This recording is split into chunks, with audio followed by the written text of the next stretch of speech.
Hi everyone, this is Ilia Blandina with childbirthwithgrace.tv, and I have a great guest for you today. And again, thank you for joining me every week. Today we're all going to talk with Tammy Marshall. She is a stress expert and emotional eating specialist.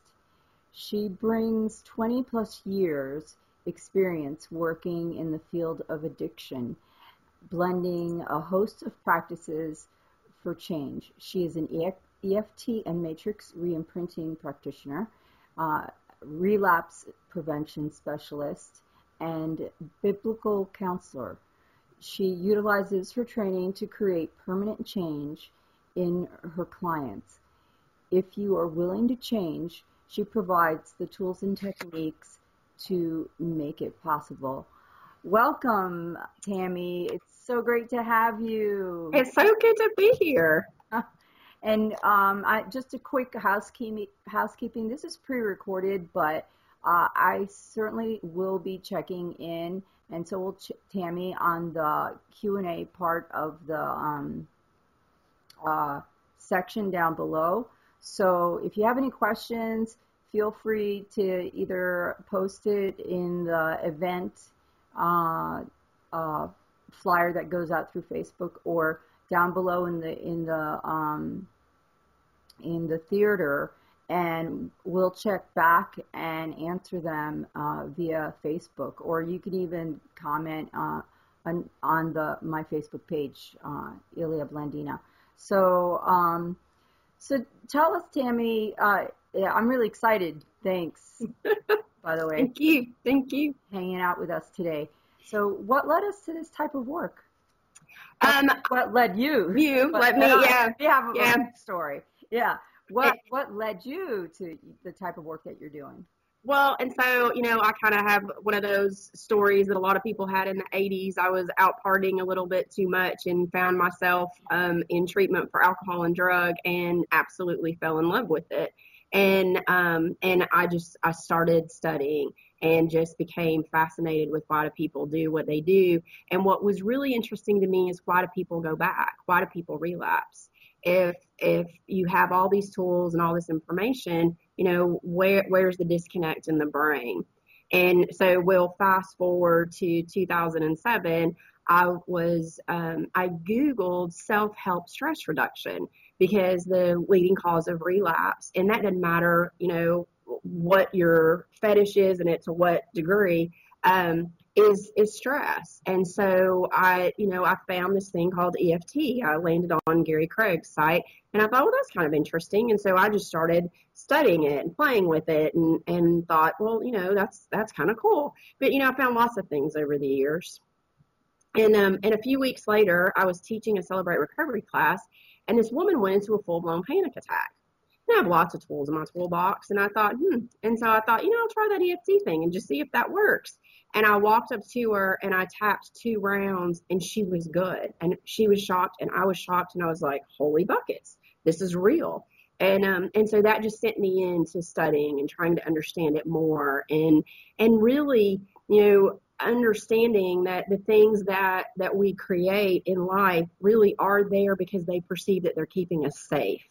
And so, that what happens a lot of times in the field of addiction is people will do what we call switching seats on the Titanic. They'll move from drugs and alcohol to food, sex, work, whatever. And so that's kind of what led me into food, because that's kind of my own story. I never drank or did any drugs again, but I've eaten a lot of ice cream. And it was that trying to fill the hole in your soul. And which is kind of how we got here, because, my pregnant story is, when you think about, we listen to our body so well. Somehow we give it these rights during our pregnancy, because I remember craving cabbage and grapefruit. Like, I could not get enough of those 2 things. And logically you go, well, your body is craving these chemicals. Whatever is in this food, that's what your body needs to make this baby. But then something happened in my marriage, and all of a sudden I was eating ice cream by the gallons. that was not what my body was craving. That's what my emotions were craving. And so being able to begin to discern, being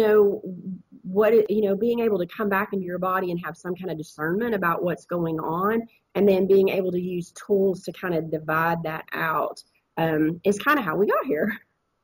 Awesome. Wow.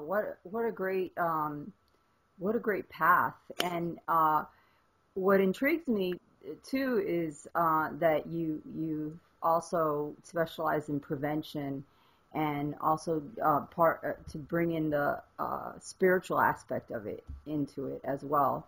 Because as far as pregnancy and how I'm going with my classes, and everyone's going to slowly see that as time goes on, is I really believe that when a woman is pregnant, it's a spiritual journey, and that awareness seems to be lacking in our birth community. As everyone knows, I've been a nurse midwife for many, many years, and we're so stuck in the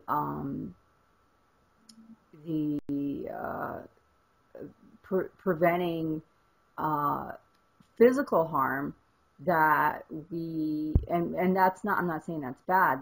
You have to, that's the whole point of healthcare. But the way the healthcare system is set up, it definitely lacks the ability to provide the spiritual aspect of what it means to be pregnant, and what it means to prepare just your whole essence to have someone else in your life come into your life. And certainly I wish I would have had all this information when I was pregnant, but hey, we all do. Every generation does what they can each time, and we get better and better and better. So tell me, then, what methods do you use to shift the food cravings, and how can we better, and how do you teach to better understand what these food cravings are? Well, and so let's talk a little bit about that. Hang on one second. Like for me, ice cream has always been my go-to food.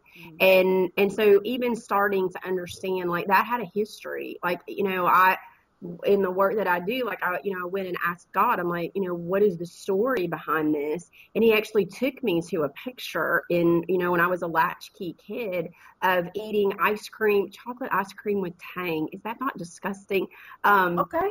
Like, how much sugar can you get in your body? And sitting there watching TV, watching all those family shows, wishing that was my family. And that isolation and aloneness as an 11-year-old. And he, it's like God told me that he said, you assigned it Comforter, and that's my name. And so it's when we begin to give food assignments, and without even cognitively knowing that we're doing that this disconnect happens, and then we actually create a relationship with the food, and the food is not available for relationship. It is food. Its job is nourishment. And so when we get outside of those boundaries of what its place is, its role, that's when we get messed up and out of balance. And so one of the things is I was going to quickly just kind of give you an overview of even what these foods are, because kind of like my own experience, I'm craving grapefruit and cabbage. Well, those people usually don't get out of bounds with those two foods. The ice cream, that became out of bounds. When you're eating it a gallon at a time, there's something not right. And so being able to start to separate what that's about. But, in some of the work that I've done, the explanation of dairy, which would be the cheese, the ice cream, milk, pudding, that's kind of the mother role, this wanting to be nourished and cared for, and just wanting that unconditional love. When we're craving bread, that's more of a friendship, needing support, love, again, comfort. And, friends offer encouragement, companionship. And so it's almost like we'll eat the breads if we're attempting to soothe tensions or anxiety, or we're wanting to feel like an inner emptiness of some sort. Mm. Sweets like candies, desserts, donuts, pastries. That's a dreamer, and it's like it's like our ideas. We're wanting to live it. We're like wanting to get outside of our ordinary, and wanting to be in this imagination place. And it's like we're craving the sweetness of life, or we're lacking joy in life, and it's probably not doing a good job. And I'm saying that kind of tongue in cheek, of taking care of ourselves, and wanting a reward, because it just doesn't seem like there's enough pleasure in life. Wow. I mean, that's really cool. So in essence, you've been able, through your studies and work, you've been able to ascertain different metaphors and meanings for the different types of food. Because as you say all that, I'm taking my own personal inventory of, everyone has struggle with food, okay? I certainly do. And right now it's like I gained a few pounds, and I'm like, I need to go back the other way, because I'm reaching a little critical mass where I'm starting to feel like, okay, I'm feeling too heavy, so this isn't a good thing. But going back to the meaning of it, and I love that, that makes complete sense. Dairy for the mother, it just makes so much sense. I mean, I was like light bulbs going off all over the place, like little fireworks here, because now I could look at, so what's the meaning of salt? Well, and salt is about the farmer, cultivating the soil. And so it's a desire for grounding, stability, a lack of flow or trust in your life, maybe needing some downtime. Girl, this is absolutely crazy. Because I'm like, look, I'm not much of a sweet person. So that meaning was what? It's about grounding. No, sweetness. The sweetness. Oh, sweetness. You want joy in your life, or yes. Yeah, wow, it just makes so much sense, because I mean, both my husband and I have been. He's a sweet tooth person. I'm a salty person, and that makes complete sense of why we're having so much struggle. Wow. We're going to have to talk. This is great information. So, so how do you know, for example, I'm going to go to confession right now. Okay. Well, last night I had a meeting, in the evening, which sort of, I wasn't able. I went from one thing to another, and wasn't able to eat dinner. And when I came home, I thought, okay, I'm not hungry. But as I was settling down, I decided, I think I'll have the pita chips, because that sea salt stuff. So I had some. I'm like, okay, well, this is my dinner, not the best dinner. Not the best dinner, but I had a good lunch though. Yeah. Brussels sprouts and all that stuff. So I guess and the reason why I gave that little story is I made the decision. I'm going to give in. I'm not going to say, I'm just going to go ahead and have the pita chips. One of my ways I give in, by the way, and here's a nice confession, is that, well, we bought the pita chips for this party that we were hosting, or gathering we were hosting, and they weren't all eaten, and we have to eat it anyways because it's a waste of money if we don't eat it. And especially now that our household is down to just 3 people, It's sort of like I don't have those huge big eaters, the other boys that, you could, I love my husband hated those days where he would buy something and it would be gone in 5 minutes. He never got a chance to even enjoy one taste of whatever he bought. And then now we buy stuff and, there's leftovers. So we have to it's amazing how much you have to adjust once you get down just to 3 people. And you don't have the big mouths to feed on a continuous basis. So, so that's part of my rationalization, is like, well, I don't want to waste. And at least PETA's not that bad. So let me go ahead and just give in and whittle away at this, because I won't buy it again unless I have another gathering. Or maybe next time I'll say to Gary, just buy 1 chips, because we always have leftovers. We don't need leftovers from when people come over and, play board games or whatever.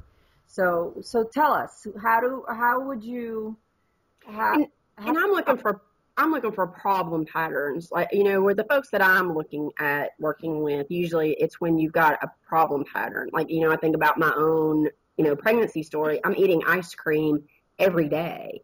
Well, you don't have an ice cream deficiency, right? And so, and so that you're looking for those patterns where there's something emotional going on. Part of my story was every afternoon I was having a Diet Coke and a Milky Way bar. And because I emotionally was so drained from the work that I was doing at one time, it was trying to get that sweetness, also trying to get energy. When you're trying to get energy out of the food rather than being energized by your life. And so there's this conception, if I drink this caffeine and have this candy bar, I'm going to get energy. But what it actually does is turns around and drains your energy. It's a pull on the battery rather than a charge on the battery. And so that's what I'm looking for, these disconnects. Because there's some people who are just kind of they just get off balance. Like, we just kind of get lazy in our routine and we stop paying attention. My own experience, as we get older, all of a sudden the amount of food that we need shifts and we don't have the ability to cheat quite like we used to, and get rid of it because our metabolism starts to shift. And so you don't get away with as much. And so that's kind of frustrating, but it's a reality of life. And so it depends on what it is. If you really are trying to put forth this concerted effort to eat healthy, and you see that these chips are like drawing you in and you don't have resistance against them, then I teach people to tap the energy of the food away. And just like you talked about I don't want to waste that food. I certainly appreciate that. But, I worked with a client that was 310 pounds. And so he would go to a restaurant and he would say, well, I don't want to waste that food. And so I had him throw the food away and tap to reduce the anxiety of throwing the food away, because in the same breath that he's telling me, I don't want to waste that food, he's buying blood pressure medication, which is way more expensive than what the food would be, right? And so sometimes it's like just being able to use the tapping to cognitively shift what our belief system is, because we don't let all the beliefs catch up. Like this justifying throwing the food away versus justifying buying blood pressure medication. That and what also came up to me, my personal history is all those times when you were a little kid and you didn't finish all your food and you got, chastised for wasting food. Right. There's starving children in Africa. I don't think parents use that story anymore, but we all heard it. Yeah, we did. I think China was the one that. Yeah. But or we used our own country, Puerto Rico. We could still be back in Puerto Rico and we'd be suffering and whatever it is that my mom would say. Right. And the intentions were good, right? Nobody said, hey, we're going to mess our kid up and give them these eating, disorders when they get bigger. Right. But part of it is just having an adult perspective rather than this 5-year-old's perspective, because that, 5-year-old, 10-year-old doesn't have logic that an adult is able to have. Yeah, yeah. But and have you worked then with people where you go back in their childhood and really get rid of those negative charges about having been chastised about how they eat or what they don't eat and all that stuff? Because sometimes some people can get pretty harsh with that. Right. And that's what I'm looking for, is what's the story, right? And with this gentleman, like, there was a whole thing around cookies and being chastised, right? It's always the sweets, right? And being chastised and being very controlled. And so it was almost a rebellion of, you can't control me. Oh, I get to eat as much as I want. You can't control me.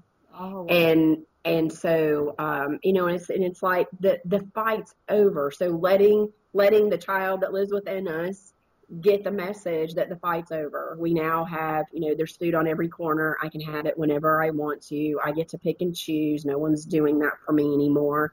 And I can logically tell you, we can logically say that, but there's some magic that happens in the tapping to where your body can actually take it in and switch gears. Working in the field of addiction, like, I can logically say, hey, if you keep using, you're going to go to jail, but you cognitively can't catch that up. There's got to be something that shifts. And so EFT is just a beautiful way to actually reprogram the story that's inside of you. Yeah, and I mean, and I believe, yeah, it truly is magical how it works, but there is some physiology behind it. Oh, yeah, there is, yes. But I like to say it's magical because it feels magical because the shift comes very quickly, and it affects, one of the things I always recommend my clients and my viewers is to keep a journal and tap on things, of course, that's bothering them in the present, but then as they unearth memories from the past, to jot it down, how they felt about that memory, and that becomes then something that they can tap on. And they could do the same thing, I guess, really, right? With like when you start having cravings for certain foods, maybe part of a process that they can incorporate is before reaching for the food, maybe jot down why is it they want it, and what does it, I don't know. What would you suggest? And so I'm just looking for people to be able to follow their meal plan, right? Whatever yeah, that makes whatever that is. Right. And I don't subscribe to the, you have to eat this. Right. I'm just looking. So I kind of live in this world that all foods are on. You just don't want to be eating them in an out of balance way. And there may be certain foods that you do need to remove because they are such triggers, or they do impede whatever your weight goals are. Right. Well, you can't have them while you're pregnant, like raw stuff and all that kind of stuff, Right. But so, I'll tell my story about I have two little quick ones, about donuts. Like, donuts had been a part of my life years ago, and then they left. And then when I started doing this work, they showed up again. And so, I'm the girl at one point in my life that literally would go to multiple Krispy Kreme donuts because I didn't want one person knowing how many donuts I was eating in a day. Like, those people care, right? And throwing my boxes away so that nobody would know how much I was eating at home either, right? And so when you're hiding food, right, that's a sign that we've got a problem. Hiding food from who knows who, really, right? From complete strangers, from your family, like, anytime you're eating in secret, we have a problem.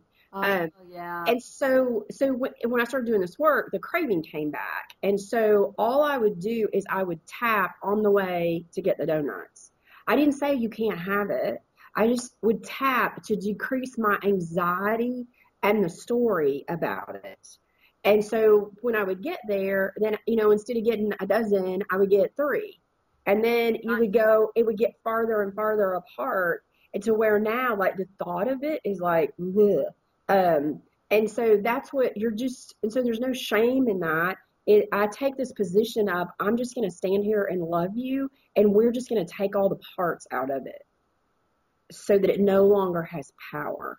The same was true. I always tell my story about the Girl Scout cookies. Girl Scout cookies, I had a huge charge around because, they're like, you only get them once a year, right? Once a year. And I sold a ton of Girl Scout cookies.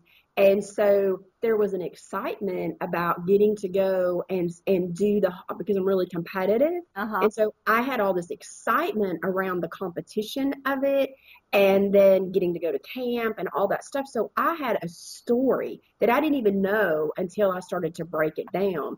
And I do this technique where you push the food away, like you put it in front of you and you push it away. And I always say, if I'd had a tail, it would have wagged because I was so excited around those cookies. And so then you're just merely tapping through the points, just looking at it and just releasing all that angst, to where when I finally ate the cookies, I ate them like 2 at a time instead of a sleeve at a time. And so, again, it's not that you're never, ever, ever going to have something again. You just want to eat it in balance so that you know that you even ate it. Like, if you've ever consumed something and didn't even come up for air. Yeah, I remember those days. I don't do that so much anymore, but yeah, I do remember. Now it's like when I cheat, it's like, okay, it's a conscious cheat, or, well, I hate to even say it's cheating. Right. When I choose to eat a certain food, it's I think about it, and I even think of what alternatives, and sometimes I actually come up with alternatives. One night I decided, because those pita chips were still there, right? So I decided to have carrots and broccoli with yogurt dip. So I thought, okay, that is a good. I'm balancing it out, right? That was good. and I just, part of it is we've introduced so much chemicals into our food supply that we don't even eat real food anymore. And so then people are caught off balance, because then you have like these fake cravings because it's about the chemicals. It's not even about the food. And so we get off balance, vice versa kind of thing, because it's more chemical in that natural food. Then you have a little bit of a malnutrition without even knowing it. And so your body's actually trying to tell you, hey, reach for something nutritious, but you're so used to reaching for the junk that it never nourishes you, just adds calories. So. Right, exactly. And that's, you see somebody who's 300 pounds and they're literally starving to death. Yeah. And so all I try to do is give people back the power of choice, so that you have a choice to say no. And so I don't live in the never, ever, ever world, because that's just not, in my opinion, that's just not real. Mm-hmm. That'll move. Yeah, It'll move you into deprivation, which will just slingshot you. And so that's not a goal. It's just about reducing your anxiety and seeing, if you're telling a story, if you're seeing that you're craving this repetitive food, that I call it not in your best interest. Mm-hmm. Eating a half a gallon of ice cream or a gallon of ice cream a day was not in my best interest. I gained 80 pounds during my pregnancy. That's a pain in the rear to get off. Oh, right? Yeah, it's a pain in all your joints. It's a pain in your back. It's a pain in everything. Right. It's painful, for sure. That impacts your, self-esteem, and that just like gives you this whole new drama. And so that's why you don't want to hurt yourself in that manner. And that's kind of the drum that I beat is, how do I love myself today? What's the most, is this food that I'm about to eat going to nourish my body? Is it, going to energize me and make me feel alive? Or is it going to drain energy off of me and make me just numb out and want to go to sleep? And so that's what you're starting to ask. Yeah. So talk to me about that. I'm interested in that push away. Can you demonstrate that, the push away thing? We can. And so when I did that, I just, I put that box of Girl Scout cookies in front of me, and which is coming up, by the way, and get my plug in for Girl Scouts. And so I just took it, and you just push it away and just notice what happens in your body. Right. And so, feeling that angst in my chest, And just this, oh my gosh, or, am I ever going to get to eat them again? And just that excitement that you have. And then just tapping, if you want to just tap along with me, and just saying, even though I have all this angst in my chest Even about these, I have all this angst in my chest about these Girl Scout cookies.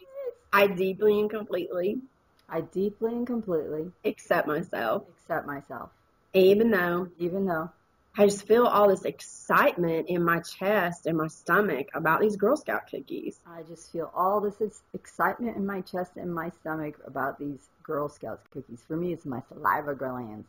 But I deeply and completely But I deeply and completely accept myself accept myself and all my emotions, and all my emotions, even though I have this excitement I have this excitement just looking at the box. just looking at the box. And so, what's your cookies of the? Oh, what's those buttery ones? Is it the Savannahs? The ones that are really like they're just plain vanilla with Tea something. yeah, whatever. The buttery ones. Okay. But I deeply I hate those because I could just that's mine. That's yeah. I could yeah. Even though just the thought of wolfing down those cookies, just the thought of wolfing down those cookies, I just hate those. I hate to love them because I feel so out of control around them. Because I feel so out of control about them. I think it has that buttery saltiness to it. It's like this slight oof. But I deeply and completely accept myself and all my emotions. And so we're just going to tap through the points. And I tap in the middle of the forehead is where I start. Okay. And so that buttery, salty memory. And so at the eyebrow point, that memory of eating those cookies. That excitement in my chest at being around the cookies. All this excitement about the cookies. I'm open to the possibility. That they're just cookies. I get more. That they're going to come again next year. Oh, yeah, they do. They come every year. You can freeze them, too. You can freeze them, too. I can keep them as long as I want. It's safe for me to feel calm and relaxed around the cookies. I release and let it go. I let it go now. And I always grab. I've worked with you before, and I know this is a new thing for my viewers. Right. The wrist. Tell me about that. Well, you just have all these meridians that run through here, and so you're just grabbing that's kind of that last pressure on those meridians. And then I always just say peace, because it kind of like you would tell a dog to sit, you're telling your body to kind of go into a peace state. So it's just a mantra that I use of peace. Oh, nice. And so when we come back and we think about those cookies, what do you notice? If you could see those in front of you, what do you notice next? It's is it Samoa's? No, Samoa's have that that's the other stuff on it. Yeah, I can't think of it. I can go dig it real quick, but what I noticed, well, I'm noticing that I'm thinking of Samoa's instead. So we could probably tap on every type of cookie, but Samoa's I don't really, they're okay for me, but nothing down on the Samoa lovers, but right. I just tend to like the little buttery ones, the plain vanilla. I think are they called tinfoils? Yeah, I think so. Yeah. And so that maybe one of you viewers out there can just in the comment section, so I know you're out there. Anyways, yeah. So to me, thinking about it, they're more like not as clear looking, right? In my memory. And so, what about the buttery salty? Well, I could always go there because there's other types of cookies that are like that, like those Okay. Scottish cookies and the what do you call those other cookies that you can get at the grocery store every once in a while? Um, Those Danish ones. the Danish ones, but the other those from oh gosh, butter pecan, the Mm, yeah. shortbread, shortbread. Shortbread. Oh, Yeah. yeah. Yeah. So now I'm like now going to other brands.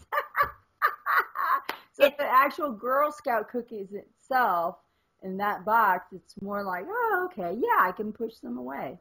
and so that's kind of my ice cream story. Like when I worked on the Girl Scout cookies, like I didn't have to go work on those again. When I worked on certain things and like they were just gone. Hmm. But ice cream was my arch nemesis because I had given an assignment of comforter. And so I had to work on ice cream in every way that I've eaten it. Like Dairy Queen was different than Wendy's, was different than McDonald's, was different than Scoop. Like I had to cognitively go and work on it in every way. And so there's this place where you're just like really, and you get so frustrated that I had such an attachment to it. And so the fact that you're pulling all these different cookies, but it's the same Kind, yeah. like, Thin Mints is my drug of choice in the Girl Scout cookie, but I don't crave that in any other realm except for that one. Oh, okay, yeah. Right. But the ice cream was different, was kind of like your shortbread thing. Oh, yeah. And so So, you may have to do the work in multiple places. And, just like Gary Craig talks about, you may not have to do them all. Like I never hope that anyone has to go through what I've gone through with ice cream, but you may not have to do them all. You just have, it's a tabletop that you've created and you just got to take enough legs out of the tabletop for it to fall over. mm, I'll also tell you if you have that kind of attachment to something specific like that, then the next question becomes, who did I eat it with?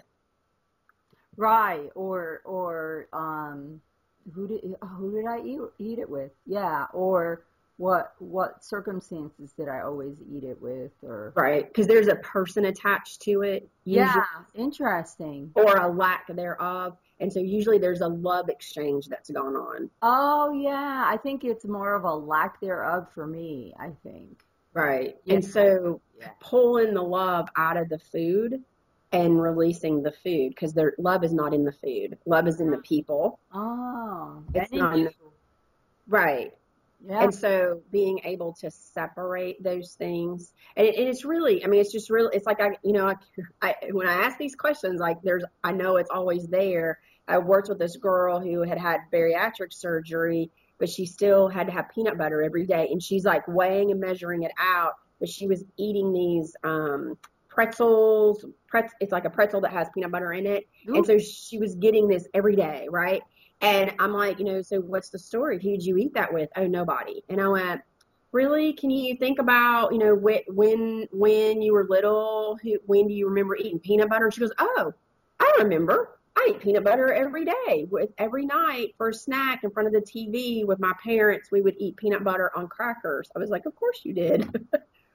And there's always a story, Yeah. but sometimes it's even just having somebody outside of you ask the question so that it'll even bring the memory up, because at first she couldn't even remember because it had just kind of buried itself. Yeah, it's just, it sounds so innocuous, but obviously it got so much love from those tiny little experiences, Right.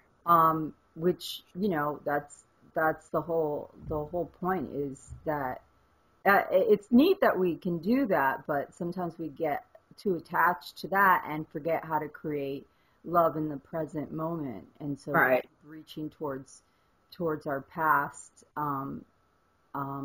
moments to recreate what's in the present. So sometimes that's not a good idea. Right. And so what we did with that is we just released the love from the food, and she kept it, and she, like, the smell of the peanut butter left. Oh, Like we got a jar of peanut butter to just kind of test her. And oh, she's like, where'd the smell go? And I was like, oh, it took it out just of your jar. Like, but peanut butter's got a strong smell, and it was just gone. cool. And so again, it just gives you your power of choice back. And so it like for her, that's probably not a good food because it's been so highly charged. She may not want to eat that anymore, or she may just be able to eat it once a week rather than every day. Okay. So Cool. it was a lot of information. Yeah, that's really great. So then, I mean, you've sort of given us like a little sampling of ways that you work with people. Can you give us a little bit more about how you would work with people?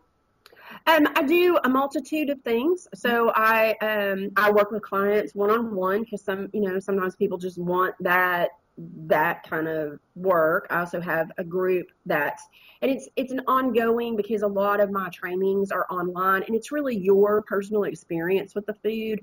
But then sometimes people need more help because they just can't see because sometimes depending on how attached you are, like it's almost like it hides back here and you don't even know until somebody's holding the space to ask the questions. Mm-hmm. And then I also am doing a retreat here in a few months. So this is January. This is coming up in March. And so I'll be doing that probably more often to where people actually come and work with me for 3 days. And so they'll leave with all their foods broken up with.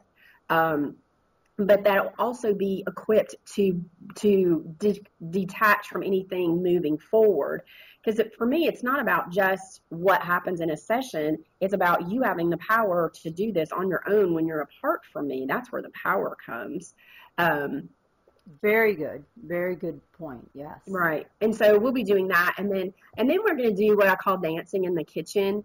If you have angst around food, then it's just this pain about what am I going to eat? How do I cook it? Like there's always this angst. And so it's really funny. I was at the retreat center where we're going to do this, and there were there's some Latin women who were there and they were cooking and they're dancing. Oh yeah. And that's how I cook. Right. And there was so much love going in to the music. food.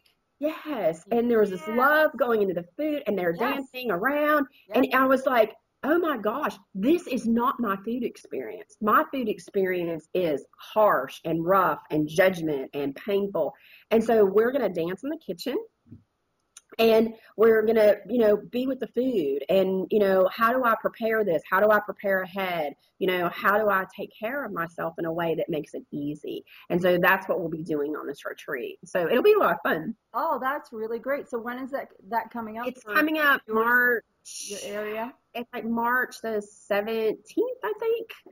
So it'll be on the website, but it's like a come on Thursday, leave on Sunday. Oh. I live in the foothills of the Smoky Mountains, and so we're going to be at a 155-acre private retreat, and it is like it's actually, when you look at the map, it looks like a baby in the womb. The land is surrounded by water except for one, the entry point. Oh, and it's just it's shocking when you look at the layout. Yeah, we're gonna have to talk about that. That sounds like a great place to have any kind of retreat. It is just I'm absolutely in love with this place. It is stunning. Wow. With that, how can people reach you? What's your website? It's theunemotionaleater.com. Okay. And if people just want to have a conversation, like my calendar pops up and, I have conversations with people all the time about, am I a good fit? Which way is the best way for me to engage? Mm-hmm. And so you're welcome to come and just have a conversation. Oh, awesome. That's great. And so that's the unemotionaleater.com, right? Correct. Excellent. So, so I guess I was going to ask you, do you have an exercise that pregnant women can do right away? But we just did one we kind of did that right in the middle of that. So and of course I know I picked up a lot of really great information of how to relate to food. I love all the metaphors of that I'm going to have to replay that part each time over and over again. So I'm really glad you gave us all those really great metaphors. So is there anything else that you want to leave our viewers with a take home that you feel would be the most important to to uh, to consider when they think about food and how it affects their baby and their pregnancy and that kind of thing? I think it's just about, is this food is this food going to nourish my body? Is this food going to energize me, and make me feel loved and supported, or is it going to drain from me and make me am I going to feel bad about myself? Mm-hmm. And so that's what just looking at, and then even looking at what that story is about. But food really is there to nourish.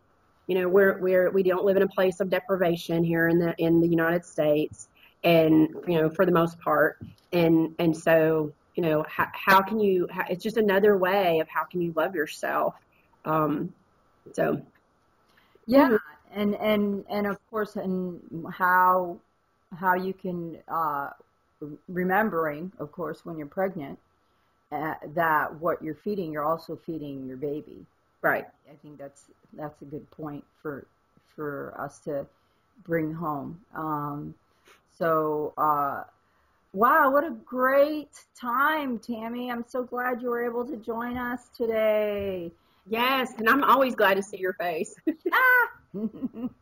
So we're going to wrap it up. I'm so glad everyone out there joined us today. And again, if you have any questions, just post it down in the question area or on my Facebook coaching page or on the event reminder. Any of those areas would be great. You could private message us, whatever. However way you can figure out how to get a hold of us. That we have so many different ways. We're there. We're reachable. We both have quick ways to schedule some time, and we could have a chat with you, both myself and Tammy. So whoever you're led to speak with, just don't linger and feel alone and feel like you have no one to support you in whatever's going on. So until next week, and again, remember this is pre-recorded, so sorry I couldn't be with you live. But until next week, keep tapping and let the loving tree of your celestial family be your guide to awaken your life power and create the best possible birth journey for you. So, see you next week. Bye. Bye.